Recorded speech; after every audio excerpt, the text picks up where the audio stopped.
Hi, I'm Mark Bryant. Welcome to another edition of our baseball preview series for Big South 2026.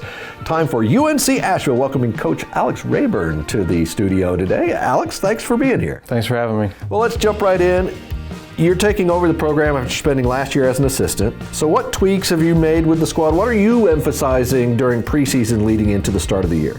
Yeah, we're going to try to hang our hat on pitching and defense this year. We want to be a team that defends at a high level. We don't beat ourselves, guys that can throw multiple pitches for strikes on the mound, pitch backwards. We always felt like regardless of the level of baseball, if you don't beat yourself, you're going to give yourself a chance to win.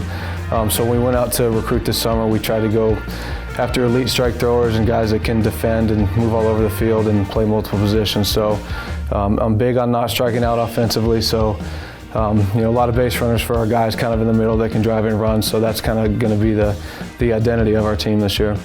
Well, when the dust settles, what does the roster look like in terms of returning players versus new arrivals? And is there a particular group or area you're trying to retool for this year?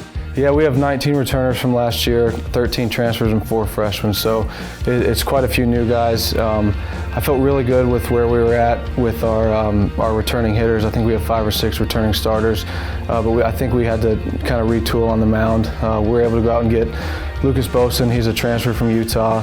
He threw 36 innings in the Big 12 last year. He'll be a weekend guy for us. Had right around a 5 ERA, really good breaking ball that he can command for strikes.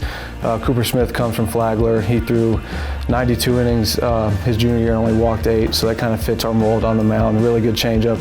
Those 2 guys will be weekend guys for us. And we have Drew Turner from Pitt, who's 90-93 with 4 pitches for strikes, cutter, changeup, slider, and Landon Gross is a submarine arm that was a Region 10 pitcher of the year last year. And I think we have a lot of returners that have gotten a lot better with Matt Gilbertson, our new pitching coach from Pitt.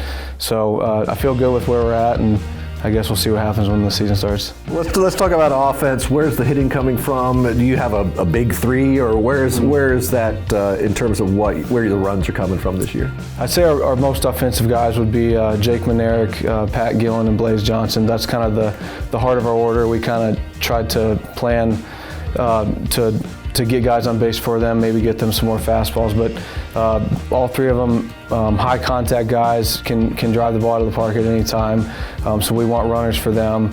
All of them had great falls. I think Pat Gillen struck out 1 time all fall, and we joke it was a horrible call by whoever was umpiring that day. So Jake Manerick hit .317 with 9 homers last year. You feel good with where he's at. Blaze Johnson around the same .330 with I think 6. Guys like Jack Torbett, Logan Lau, Jake Pereira, they can really run. So we're going to try to get those guys on base in front of them and kind of let our guys do their thing and let them go to work. You touched on a few names on your pitching staff, but how's the rotation coming together? Is there a Friday night starter emerging, and what does your rotation look like? Yeah, I'd say Lucas Boson and Cooper Smith will be our 1 and 2 to start, and you don't know which order you go. Maybe it depends on matchups or something like that, but they'll be weekend starters. I think Drew Turner, he could start, but he's so valuable in the back end of the pen. You're going to kind of see how the Friday game goes. Do you use him in relief? Do you use him in relief on Saturday? If not, maybe you start him Sunday. He's kind of the guy you want to plug in the biggest spot in the weekend. So if we don't use him Friday, maybe he starts Sunday. If you don't use him Saturday, maybe he starts Sunday. Just going to kind of see where that goes. I think how can we get the game to Landon Gross and Drew Turner is kind of our MO, and you have those guys like Boson and Cooper Smith who have thrown so many innings in their college career. You feel like you'll get length from them.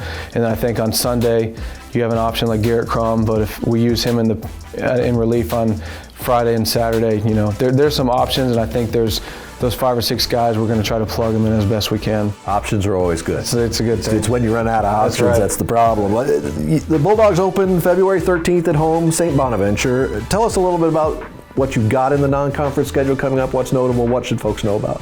Yeah, St. Bonaventure for 4 at home. We have Ryder coming in the weekend after that. That's actually was my first job in college coaching, so I'll get to coach against my first boss, which is a pretty cool thing. He's been like a mentor to me, so it might be a little awkward getting competitive with him just because we've been on the same side. And I mean, he's honestly a good friend of mine, so I'm really looking forward to that weekend. We go to Mississippi for kind of a round robin. Play Mississippi Valley State, I think Alcorn and Jackson State twice, then have Alabama A&M coming in that 4th weekend before conference. So I feel like we challenged ourselves in the non-conference. We have Tennessee twice, but yeah, just really excited to get the season going and play some of these teams. We're looking forward to seeing it in action. We wish you and all the Bulldogs the best of luck in the season ahead. And we thank you for watching another edition of our baseball preview series for Big South 2026.